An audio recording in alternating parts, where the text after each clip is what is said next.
Welcome to Mindset, Mood and Movement, a systemic approach to human behavior, performance and well-being. Our psychological, emotional and physical health are all connected.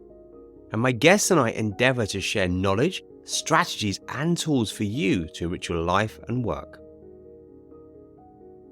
Hello and welcome. Do you feel lonely and isolated sometimes? By strengthening your social health, you can improve your physical and mental health too. And this is a really, really important topic, which I'm delighted to have April Baker from TogetherCo, which is a loneliness charity, join me. Together is a specialist in this field, does amazing work around people, social health and loneliness. And loneliness and isolation is something that we all experience, whether we perhaps in a personal space, maybe you're a leader or a founder, it's lonely at the top. Loneliness can touch anyone and it can have profound effects. So I'm delighted to welcome April, and we're going to share with you a lot of thoughts and understanding and things that you can do to deal if you're dealing with loneliness and isolation. April, welcome. Thank you for having me. It's great to be here and talking all things social health. So I'm excited. Good stuff. Lovely to have you. In terms of definition, words are powerful and sometimes words can be interpreted differently. I'd like to talk to the three things of isolation, loneliness and social health. So what's your definition of isolation? Yeah, so I think for me, loneliness and isolation can be mixed together and used together where people think it's the same thing. So isolation is the objective part of loneliness. So isolation is you are unable to leave the house because of, let's say, a physical health condition, or we have become isolated because of pandemic and we're locked down. So we are isolated. So that's the objective part. Loneliness, now that is subjective. That's something we feel. And that's got many layers to it and probably a lot more connotation. And when you picture loneliness, for me, I picture older person on their own, living on their own. Kind of, I always think when I'm thinking of loneliness, Eleanor Rigby plays in my mind. That song comes up was actually, and I still think that even though I have been lonely as a young person. So loneliness, it's a feeling.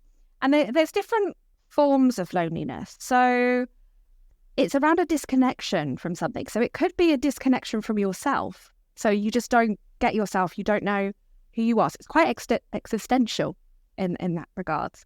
But also there's a loneliness of not belonging. So you're not belonging to maybe the street you live in, maybe the job that you go to every day, maybe the wider community and network. It's a real felt thing that one person that has been a supporter of TogetherCo for many years and also used to access our services beautifully described it, where they said, I feel homesick, but I don't know where my home is. And that for me was like, yes, that is it. That is how you feel. It can be very stigmatizing to admit I am lonely. And so that's the key differences for me, I would say. You've got isolation, loneliness. Someone can become lonely because of their isolation, but you could be lonely in a room full of people and look like you've got loads of friends, but you just don't feel connected. And so I think that's more what people feel and go, what is this? Because I've got loads of friends and I'm in this room with 400 people and I've got 1,000 friends on my social media. That's the loneliness that feels different. I think people feel, but they don't know what that is. And I think more people need to understand that's because you're a social being and something is not quite connected for you that you need to find. Lovely. Really eloquent and powerful. Really struck me your descriptions there. Thank you. I know you work with us in depth. And what you said there about being social beings, of course we are. We're hardwired. Humans are powerful as a social species. We're quite fragile as an animal compared to, say, a lion or a tiger. Those powerful, but we're very clever as a group. And of course, we now dominate the earth. So we work as groups and we work well as groups, and we're hardwired for grouping. There's a whole lots of things in the brain, such as mirror neurons, to have empathy. There's these things that we very much know now. One thing that really struck me is that perhaps illusion that may be going on for some people, where you've got friends, a big social media following, you could be successful in all these what seem apparently outwardly good appearances. And yet on the inside, there may be this loneliness, this sort of emptiness, this calling for home. And you don't know what's going on with me. And I have a lot of clients that come in and try and figure out stuff. So they're very clever and try and cognize and think through the problems. And it's not a thinking problem, it's a feeling problem as such. There's an emotional issue or as a disconnect. And that really struck from when you said that. And for our listeners, I think if that lands for you, then it's let's name this. It's one of the most powerful things, right? Naming what's going on, then you can work with it. Wonderful. Social health. Now, you and I have spoken about this. It's something we're going to go into in some depth here. Please describe your interpretation of social health. And so, bit of a journey has happened with TogetherCo, starting to talk more about social health, and it's something we're really going to start looking at in the next few years. And if I first just start by saying that loneliness can be the negative aspect of it. So you don't feel like you belong, so there's loneliness. And people talk about an epidemic of loneliness. For us, we're trying to recognize that human beings have different parts. And all those parts need to be working well, which will equate to being and us to thrive. So we've got to work at what's right with us and normalize this feeling. Social health is about your relationships, so your network of relationships, the importance of relationships and connections. Like I was saying before, your social health with your close 5, and then, which might be you have 3 or 4 very close networks. You then may have your local community, friends, and it's what's that looking like? And we have to put social health into the conversations alongside physical health and mental health. So we've got physical health. We talk a lot about that. We are now talking much more about our mental health, but we have social health. We are social beings. And those 3 combined equals well-being. Don't miss the social health. I think it's the missing part of the jigsaw puzzle for everybody. And I think now more than ever, from the pandemic that we've all been through collectively together, this must start being spoken about more, because through many studies, what is shown, the key to the good life is relationships. It's your social health. So that's where we're coming from on that. Thank you. Yes, really, again, eloquent, lovely, very succinct.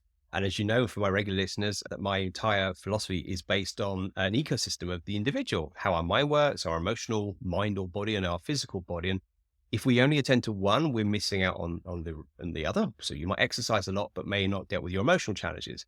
You may go to a psychotherapist or a coach and do with your mind stuff. But if you're not moving and you're getting your body in a good place, you're missing out on how the whole system works as an ecosystem. But of course, we are a system within a system. No person works alone. It doesn't work like that. And we know that. We've got family. It's how it actually is. It's basic science, right? And of course, it's very easy in our atomized, particularly our Western culture, our very modern life, that we are individuals. The individual is highly prized. It's a big thing, and it's a great thing. But if it's highly prized at the extent of I am separate from the other, it's this disconnection, this sort of sneaky problem I see in coming up in one guise or another, and disconnection is a problem. And as you alluded to, social health is, it's blooming obvious, right? It's really obvious. It's nice to have some friends. It's nice to get on with your family. It's good to have some co-workers. And it's tough when you either don't get on with those people or you don't have them. Yeah. And I think when we term something as social health and then add to it, okay, we need this. It's not a nice thing. Just keep working your 50-hour week. And no, we work as a system. We're a system within a system. How can that work well? So that's beautiful. April, I'd love to learn a little bit more about how you got into the field of working with social health and loneliness, and how did this come to you? What brought you into this space in the world? So I think there's 3 main ways that led me to where I am, where I'm, as you can probably tell, very passionate about talking about loneliness and social health. The first thing for me is I was raised as an only child. So I grew up with mum, dad, and myself. And from that, I had a fascination with larger families and groups of people. And actually, one of my earliest memories is as a little girl, so we had a Victorian house, and all the gardens were interconnected. And I used to cycle up and down the gardens of these little Victorian houses. And there was a few older people up on that road that lived on their own. And I used to go in and have a cup of tea and then try to invite them back. So there was something from a very little girl going, why are they on their own? No one should be on their own. And my mum is from Ireland. She's from Cork. My mum is one of 14. So I went through going from England, me, mum, dad, no family around us, to Ireland, massive family. And so there was this fascination. What's going on? What's going on? Then I went to work in different areas within the charity sector. So I previously ran services, including hostels for people experiencing homelessness. I also ran care homes for people with mental health issues. And from all of the services I've ever managed or worked in, people just wanted to belong. So we would also label people homeless, mental health. They're just people and they want to belong. And some of the most powerful ways that they got better was through feeling like they were connected to something more than their condition or their experience. So that, I think, started this journey for me and this interest. Then I previously studied psychology, and I'm now studying a master's in positive psychology. So I got this fascination with what's right with us. How do we thrive? What makes us well? And every single model that you look at in well-being, in positive psychology, one aspect of it is relationships, connection. All of this combined made me realize the importance of what I now have said is social health, but of connection, of social beings. And then, as I came to this realization, this role came up at TogetherCo, and suddenly I found this charity in Brighton and Hove that for over 20 years has been doing exactly that, has been waving the flag saying people need each other, we need to bring people together, please don't forget that. And I was lucky enough to become their CEO a year ago. So I think it's all been building towards this. Wow. And so interesting to hear that as a single child, my niece, she's a single child, and of course, and I grew up with a sister. So you when you look at these differences and see what it's like, these things do influence us, our experience. And very, very striking what you said there about not the label, not the homeless person, but the condition. We get caught up in labels, and we use labels. It's how we make sense of the world. I think the problem we have with labels in today's culture is that we are over labeled, and we use things like people say to me, I've got anxiety, or I've got this, got that. And while there is some truth in it, I think the problem I have with labels is that we have to be careful that it doesn't become a prison that we're stuck in. And it's one of the reasons I call it out, because our brain is a predictive processing machine. Some would say, Andy Clark, the professor of cognitive philosophy at Sussex, would say in his amazing book. And if our mind is a prediction machine and we're thinking I'm a homeless person, I'm a lonely person, people don't love me, this biases our behavior. And this is the work I do with psychology, is to go into the mind and look at what are our biases? How do we label ourselves? Because actually some of that can predicate actions and behavior which might lead to loneliness or might lead to isolation. So it's a really important thing about from the outside and from the inside, watching these descriptions, watching these identity types and labels, and being careful not to be trapped by them. And at the same time, using them for good measure to understand. So it needs this both and approach, I find, which is really, really important. Now, being alone. I've worked for myself for a long time, and I'm generally, and to use a label, I'm an introvert, or I have an introverted nature most of the time, would be accurate, right? So I love being around people, but I can only do so much. And then I come back to my space and regroup. I was curious because I never was like this before the pandemic. Literally, I have changed in quite a lot of ways. I don't know, various things to do with the pandemic. I had COVID very badly. I was out for a month and literally nearly wiped me out, which is surprising because I'm generally quite fit, and it just absolutely knocked me. But for whatever reason, this is how I am now. And I'm okay with it. And I understand what I need. The pandemic was a destroyer for some people. Some people I know, older people, they were going out, let's say a little bit of shopping, catching up with some friends here and there. As soon as that was taken away, their mobility went right down. their movement went right down, their health often collapsed. And it's so sad, certainly for an older generation who have to move. And I see lots of problems that have come out of the pandemic. What's your experience, certainly with the work that you're doing, both professionally and personally, since the pandemic? What has changed for us around how we act and how loneliness and isolation has perhaps it's pulled us in, hasn't it? We were imprisoned in many ways, locked in. I would actually say locked up. It felt like that to me. I was told I could not do stuff, which is an imprisonment of sorts. And of course, we've come out of it, but there's a collective trauma, or there's a collective echo of this still going around. Tell me more from your side. What are you seeing with this? I completely agree around collective trauma. And I think for so many people, it depends on how they entered the pandemic. Did they become unwell? For instance, with the earlier cases of COVID, and I'm really sorry to hear how unwell you were as well with that. And then what is their opportunity coming out?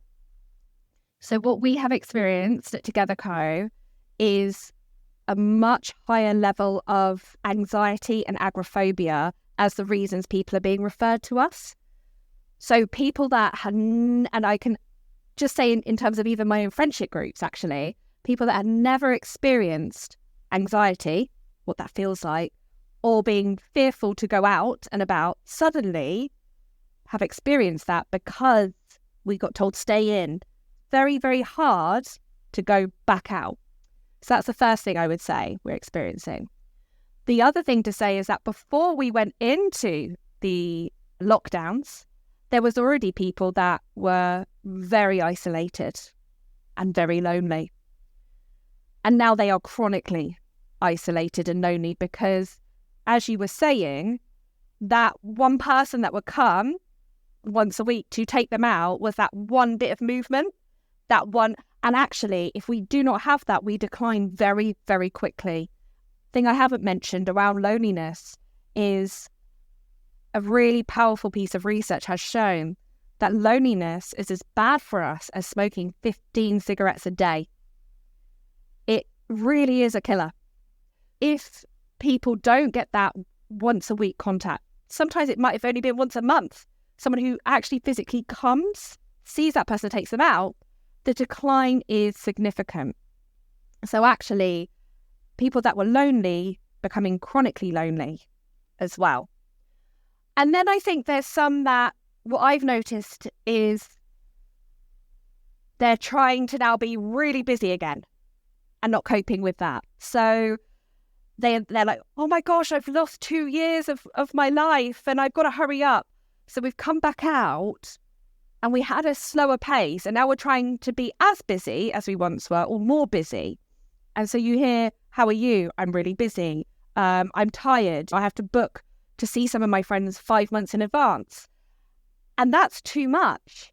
And then people are needing, oh, there's something wrong with me and I need to go and talk to someone. It's like, we're just going too fast back out of it because we're like, hurry up, because I think there's that fear of, okay, this could happen again. We could be locked down again. I could have my time limited again. So I think it really depends on what you came into the pandemic, what your situation was in the pandemic, and how you're coming out of it. And I also don't think for the next few years we're going to realise or see the impact until we start seeing the younger generations growing up. And another sort of piece of information that I have on that is I've been speaking to a university and they were having retention issues with students staying. And those students didn't have 15, 16, 17 going out and about, knowing their own boundaries. And suddenly they've come out of the pandemic, go straight to halls of residence at university. And they're asking some of the site managers, oh, is it okay if I go out? Can I do that? They don't actually know because they didn't have those really formative years to kind of learn those things and go through GCSEs and school together. And I don't even, if you then think of all the years prior to that, the generations. So there is going to be some impact. There is going to be some impact, definitely. And that's why, even more so, I'm saying social health, because also it's learning how to be a social being. And for some people, that they may need to learn how to do that. And some people are different to others in terms of maybe neurodiversity. So you've got to learn to find your tribe, but know that you belong somewhere. Everyone belongs somewhere. But we've got to do more and be more aware now that that's going to be an issue longer term. Social media is not the solution as well. That's not real connection. So that's what I would say in terms of what we're seeing and what I've experienced as well. Yeah, that's really interesting. And some of the clients I have seen since the pandemic definitely have shown that the magnification, or let's call it the amplification, of what's going on for them, whether it's heightened anxiety, overly. I work with a lot of people who are highly responsive. We used to use the word highly sensitive, and I used to use that term myself, but I think a more accurate term without the labels, certainly as a man of my generation, sensitive and shame go together. Guys who are listening who are 40 plus, right? Sensitive is normal. But actually, from a neurological point of view, we are highly responsive. We're very, very aware of feelings and thoughts and all sorts of activities. We have exteroception, which is awareness of what's around us, interoception, what's happening in your body. And the higher responsiveness you have with that is the more you feel, which put a pandemic in, put a world-changing threat of imminent danger. You're just going to amp that up. And a lot of people come from, certainly to my space, with a lot of this sort of amplification of their patterns. And thankfully, they come to do the work and change them. So that's a good thing. But yes, I think for those of us listening, if you've come out of this and you haven't looked at what's happened, question as you said, April, how did you go in? What did you go in with? Because that might have got amplified and may need some work. It might be work with family. It might need work with a therapist. It might need simply naming and writing it down. Oh, this is what's going on for me. Because the naming and understanding is part of the solution always. Now, I'd like to speak to the issue of social media and the issue of connection. Now, I'm of a generation where computers came in roughly when I was, I don't know what, teenage, something like that. So I'm really old. Although I'm going to live for a long time because of the way I live. But today's world is predicated and built on social media and connections. And it's great. I love my phone. I love all the tech. It gives lots of opportunities. I think the issue that we have is that if we are a lonely person and it's not comfortable to be in a group, hence, if I'm out for a drink or out for some food, if the classic, if a group of people, or the two people at a table, and someone goes to use the bathroom, the other person can't not use their phone. If that's you, then we all do it to some degree. And I find it absolutely fascinating. We just knee jerk towards that addiction, like a smoker reaches for the cigarette. It's exactly the same. Addiction's addiction, and it needs to be named. But as you rightly said, there can be this, let's say, veneer of connection, which could be thousands of Facebook friends or whatever, when actually human contact now is probably less and absolutely more required and more needed to solve this challenge of like, I feel alone or I feel lonely. And I think there's an easy out to use a phone or a piece of tech to go, oh, on WhatsApp or on TikTok or whatever it is that you're playing with, rather than meet that, probably that existential angst, which is, I feel really uncomfortable. Yeah. And I think it needs naming. And I'm a big fan of naming stuff because once we name it, it's not shame. But if you're feeling massively uncomfortable, in my experience, that feeling of loneliness is a tell. All emotions have a reason. It's a tell that, yes, you're disconnected or you need to reconnect with somebody. And I think that's a really important thing for those of us who are, let's say, a little more biased towards in tech for connection than we are going out for a coffee with a friend or talking to a colleague and going out for some food or doing some sport together, something like that. What are you doing with certainly with your work and with TogetherCo to address that very challenge? So I think for me, what I wanted to start with, as well as I will come to what we are looking and seeing at with TogetherCo, is something I haven't mentioned yet is my own loneliness journey. So I was in my 20s living in London and I'd moved up there for work with a relationship that broke down within the first year, going to work every day, trying to climb up the career ladder. Also, during that time, I'd had a bereavement. So one of my close friends had sadly died. So there was a lot going on. But what I didn't realise, which I know now, and I wish I had known, was actually the main thing that was going on for me was disconnection from people. So what you were saying about, if you looked at my Facebook, because that's what I used back then, because it's my Facebook at the time for TikTok, I looked like I was having the time of my life. I had loads of friends and, acting people and going to these parties and, oh, look, I've just been promoted. But actually, I was living in a part of London where I didn't know anybody up my road. I didn't know my neighbours. I didn't know the people I was house sharing with. I had to travel across London to see anyone at a weekend. I remember some weekends where I had no plans, where I would literally go and get my nails done or my hair done. And again, that's a privileged position. I could do that. So I'm very mindful of sort of my privilege within that. But that was just to connect, to have a conversation.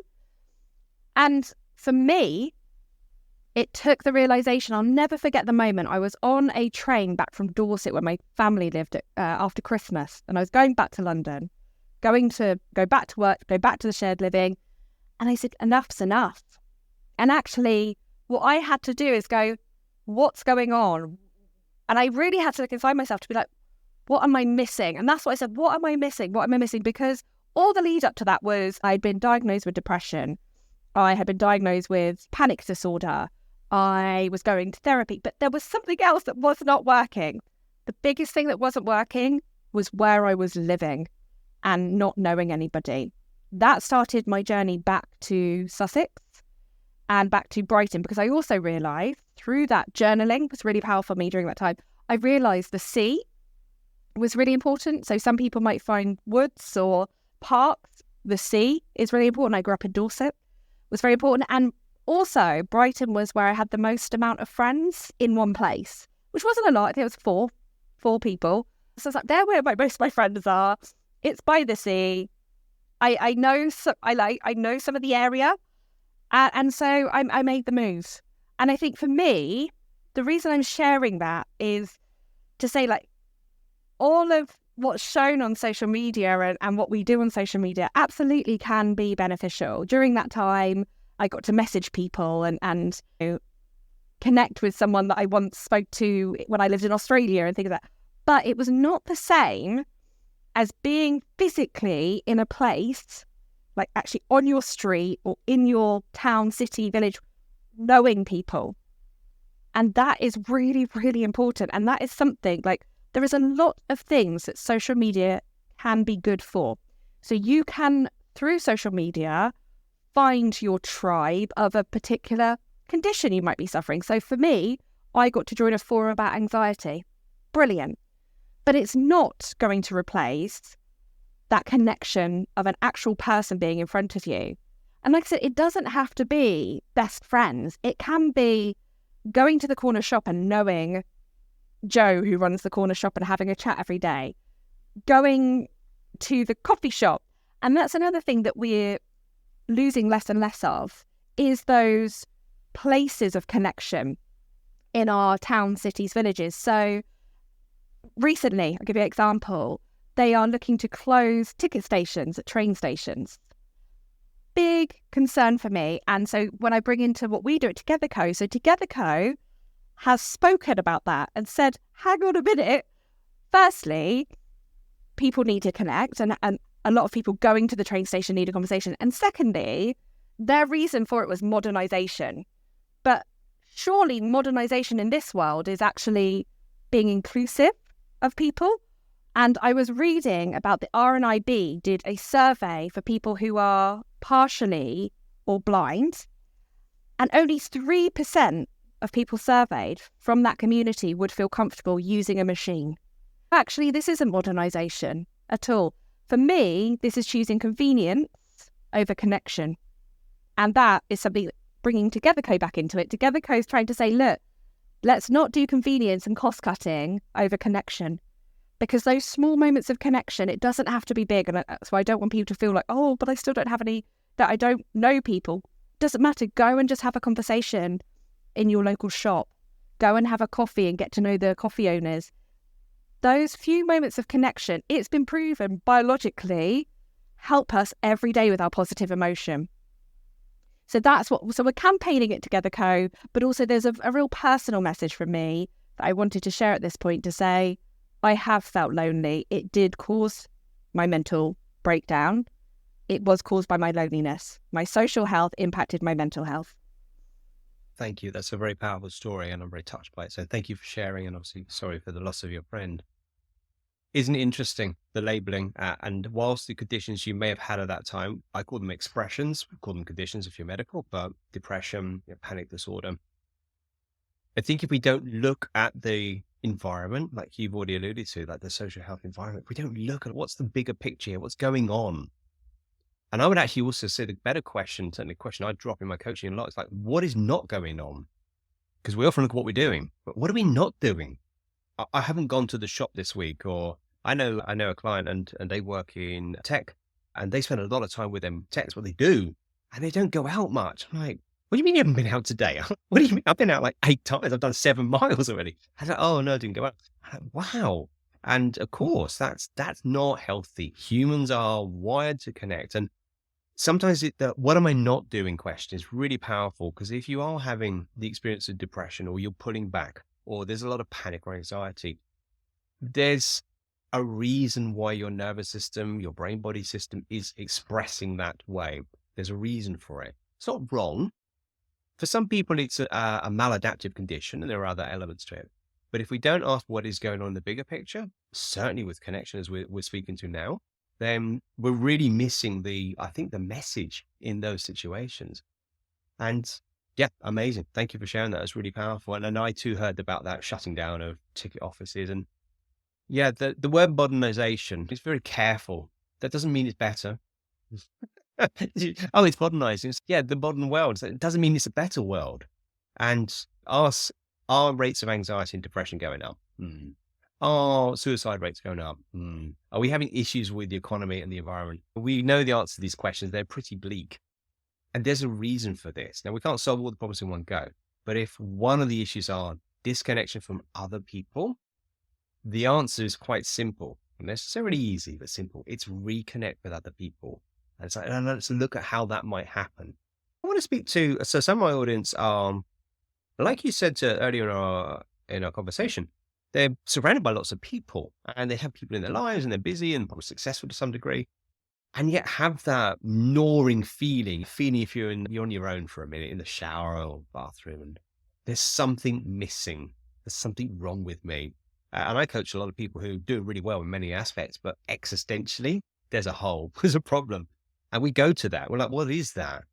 And as you've already alluded to, that if loneliness is, you're at the top, hey, look, you're a CEO of your company, but it's lonely at the top for a lot of people. A lot of people don't challenge that. And there's also a facade. If you're a CEO or founder, there's a facade. People don't get to see the real you, perhaps, because that's just not how it works. And I noticed that that's a pernicious, slightly more subtle way of people being lonely or isolated. And yet they're in a busy room, they're in a busy life, and yet they're empty. And that's a really interesting one. How would you speak to that person? What might they be doing to change their experience of loneliness, even though they have physical people around them? What would you say in your professional experience? What can they do? I think that's such an important point you've raised, because often people get alone confused with loneliness. And actually, some people are alone, and solitude is actually something very positive and can be really an amazing space to connect with yourself. But then you'll have individuals that are in this room, look on paper like they've got great social health, but they just don't feel that. And I think for me, the key message, and I can only speak really of my own experience, as you said, of being a CEO or of being a senior leader for many years, somebody who has themselves struggled significantly with loneliness. It has been, for me, about meaning. What gives meaning to my life? What is it that makes me buzz? What gives me flow? What is it that I just love doing? And having that filtered out in parts of your week so that you can come back to that. Because a key point for me is when I am going to these big events and when I am CEO at work, accountable to the staff that I serve, accountable to the board that I serve, sometimes I feel like I've had to armor up, or I feel that there has to be a few shades of me. And then you can move away from your authentic self. So we need ways, and I really recommend coaching, going and speaking to someone on this as well. We need ways to come back to who we are, what gives us meaning. So we're not the 50 shades. Maybe we're 3 shades of ourselves, but we know who we are. So I think that's what I've had to think. How can I bring me to my work as much as possible? So firstly, becoming a CEO was never important to me. The loneliness mission was. So that's because I'm working for a cause that I just believe in. It's really helped my well-being in many different ways. Also knowing, and it's very interesting, you spoke about being introverted, knowing that it's okay to be an introverted leader, because I didn't know that. I thought you look at all leaders and it's extroverted and I should love this. I should love all these networking. And I don't. I do it, and I do it for the cause because I'm passionate for the cause, but I have to the next day have a day free with no socializing. So I do things a lot more, like I go to the cinema on my own quite a lot. I go for walks on my own. I go to the sea on my own because I know that's where I find some peace. I also know what's important to me. But I've done work. I've always had a mentor, that's important to say, and a coach. And I believe so much in the power of someone standing next to you, holding that mirror and being able to talk back to you, rather that you don't have to do it all on your own. You really, really don't. So I think if you're feeling like that, it's okay. You need to find a way, whether that's through journaling, whether that's through coaching, whether that's through, you can do some great free strength finders to look at what your strengths are. Values in Action, the VIA surveys, brilliant. Oh, that's what I love. I know I love learning. So I'm always going to want to be in a role that's learning. Try and look at who you have strengths. Everyone has gifts and strengths. Find those, find that part of you. And that's what's going to bring you back to yourselves in moments that sometimes we have to perform or have to bring a certain different self to a role, but you don't want to be out in that all the time. And I think for me, in my loneliness, when it was really bad, and I may become lonely again in life, but when it was really bad, it was because I felt like I was dipping into everyone else's life. I felt I was performing at work, and I was like, where's April? Who is April? So that's for me what I feel. Lovely. Yeah. The term I use when I've had that experience to some degree, not as much as you, but is I've lost my center. I've lost the center of who I am. And we are chameleon-esque. Humans are very good at chameleon-esque. People and leaders and people in their businesses are good. It's great to be a salesperson, perhaps the ambassador, maybe it's the front of house, whatever it is you do. And this sort of flexibility of self is utterly natural. And I think it's a great skill set we should all master, not at the expense of losing your center. It's a little like if you're not anchored to a center point of who you are at your core, then we slip into patterns called, people know, people pleasing, imposter syndrome. They're all built on very shaky egos or very fragile egos, which are actually not real egos. They're conceptual egos, which is a lot of work I do, is to break that ego, not healthily, and let the real ego come out, the real self come out. It's deep. It reminds me of the old quotes or the existential theory around bad faith. I like a bit of existentialism. Yeah. And as from positive psychology, I trained with one of the guys who used to lead the course there. Brilliant guy. We talk about bad faith in the existential, that the example is this. It's a very old one. If there was a waiter being all gregarious and lovely and serving the coffees and teas, and they went home, was all miserable and downbeat, they would call that as bad faith. We might call it in modern term disingenuous. I think there's something really important about not losing your core center, even if you're a leader, whatever you have to do, because if you still got those attributes, those qualities, those strengths, they shine through. How you apply those strengths is skill. So if you are passionate about what you do, honest, trustworthy, don't take any rubbish from people, that can be your way of being. How you deploy it can be skillful and elegant. But if you start to not meet those honest, authentic parts of you, I think that starts to become, in some ways, an isolation from our inner self. And a little steep into there's internal family systems, a psychological principle model. You might have heard of it. Psychosynthesis deals with this. We talk a lot about the internal family, the parts of ourselves. And when you do the inner work, sometimes we have an isolated part. And those who've been through therapy, you might know this. Those of you who haven't had coaching therapy, we often have a part of us which we don't like, or we've closed it down.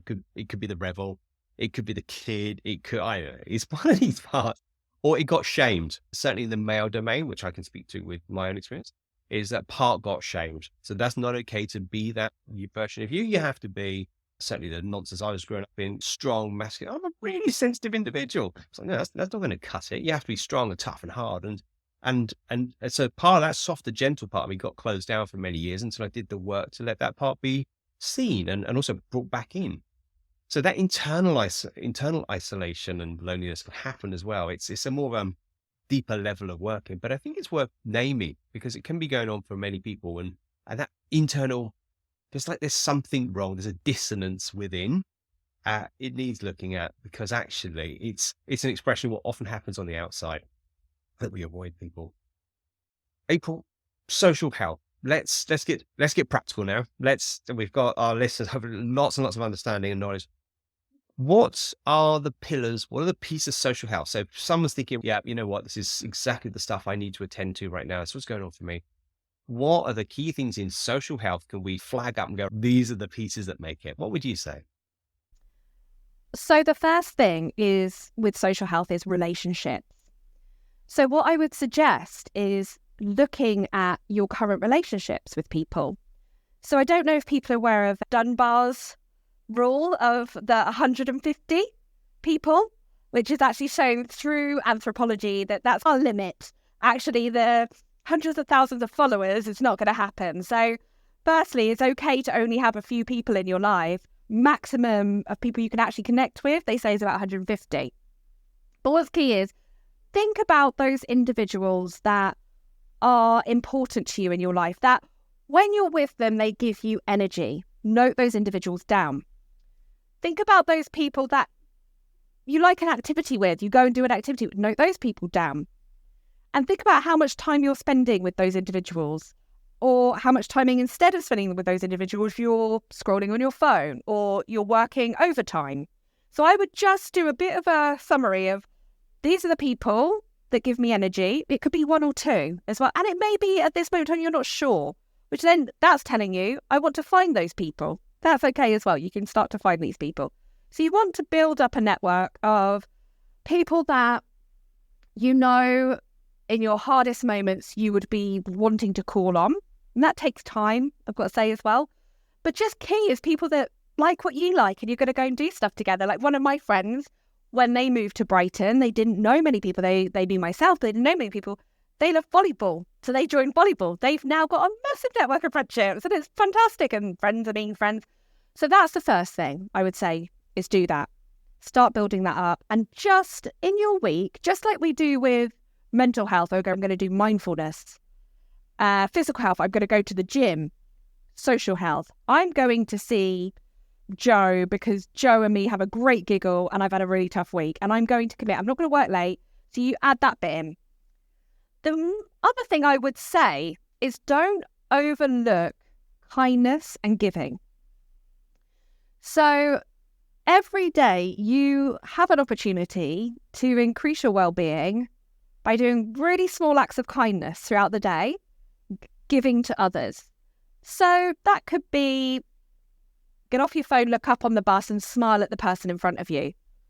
You see someone struggling with their shopping and they live 3 doors down, pick up that shopping, carry it for them. I promise you that will help you just as much, if not more, than the person you're helping. You can take that help further as well. And actually, things like volunteering, and I know I obviously going to speak about this because of being charity CEO, but I cannot tell you the amount of corporates that bring their teams to our social events and the teams afterwards say it's one of the most amazing experiences they've had because they get to give back to their local community. They get to have conversations with people they never usually get to meet. And so volunteering really is an incredible way to help your own well-being. It doesn't have to be massive. It doesn't have to be long-term. It could be, okay, I'm going to go and do this fundraiser. I'm going to go and do one event for this charity. Think about a cause. And we talked about meaning. What gives you meaning? What has helped you in your life? So obviously, as you can tell, for me, loneliness is important for me. For my dad, his sister got early onset dementia. So he does a lot of work supporting dementia research. There will be something that will give you meaning because it's something that's important to you, but also you're giving. And thinking about this the other day, actually, I took a picture in a local bookshop I went into for the self-help section, massive self-help section. And I was like, one day, wouldn't it be amazing that there's a help others section?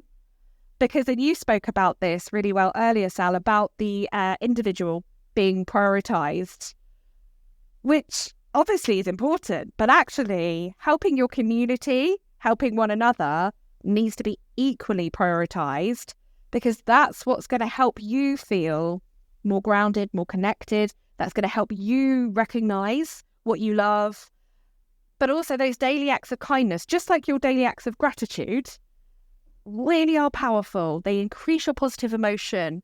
They're just as powerful as going for a run in the gym, which is really equally as good, but we must start thinking of these other social aspects as well.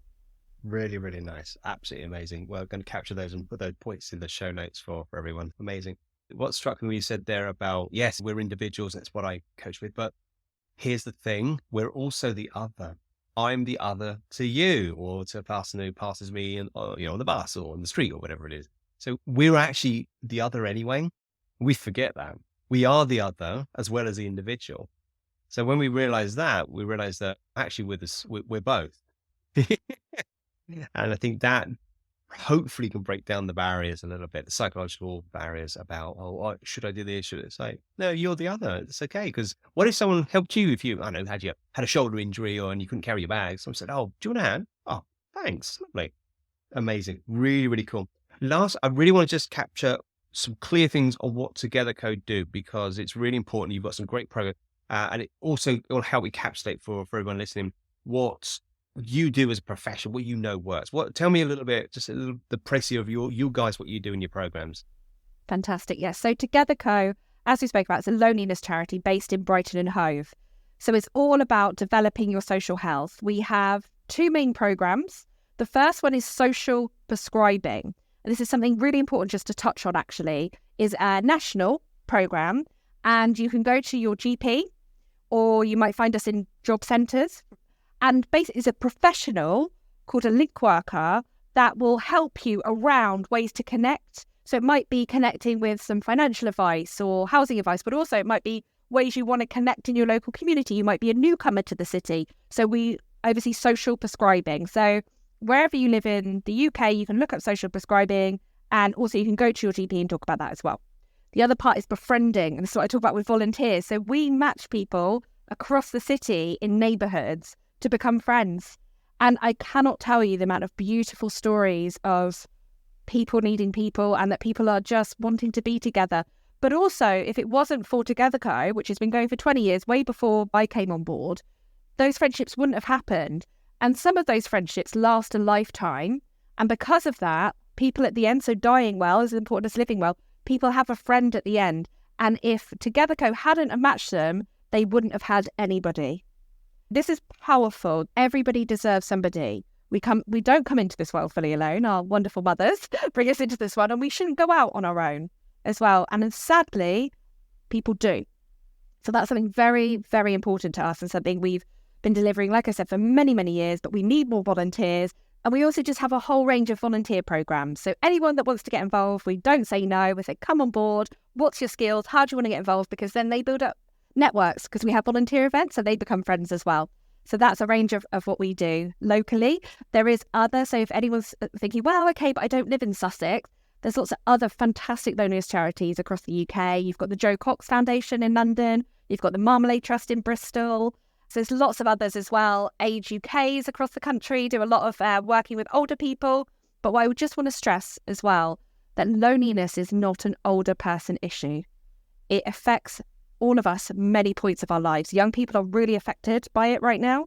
There's a brilliant co-op foundation program called Lonely Not Alone. Really, if you've got children, I recommend going and just being mindful of that and what that might be happening for your children around loneliness. It can affect people who are newcomers to cities.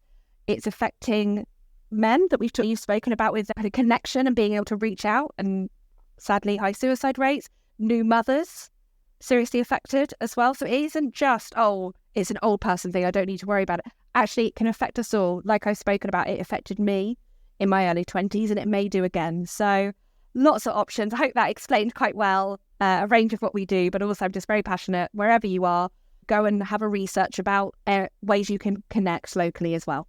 Brilliant. Thank you for sharing. And we will, of course, put your in the show notes details to learn more, to see your TogetherCo, all the programs that will go in there.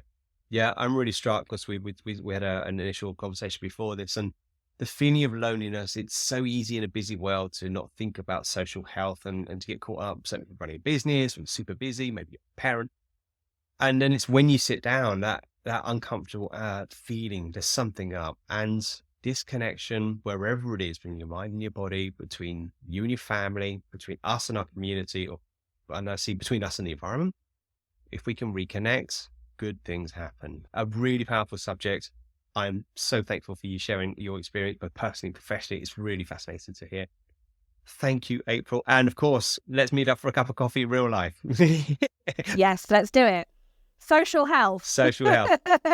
So, my dear listeners, I trust there is many, many things that you've got from that. But if there's one thing you can take from it, action is traction. So if there's something going on for you, whether it's you want to find out about volunteering, whether you want to solve your own challenges or a friend's, whatever it might be, take action.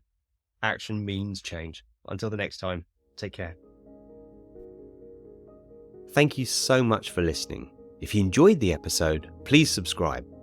And if a friend would benefit from hearing this, do send it on to them as well. If you would like to get in touch yourself, then you can go to my website, which is saljeffreys.com, spelled SALJEFFERIES, saljeffreys.com. Hit the Get in Touch link, and there you can send me a direct message. If you'd like to go one step further and learn whether coaching can help you overcome a challenge or a block in your life, then do reach out and I offer a call where we can discuss how this may be able to help you. Until the next time, take care.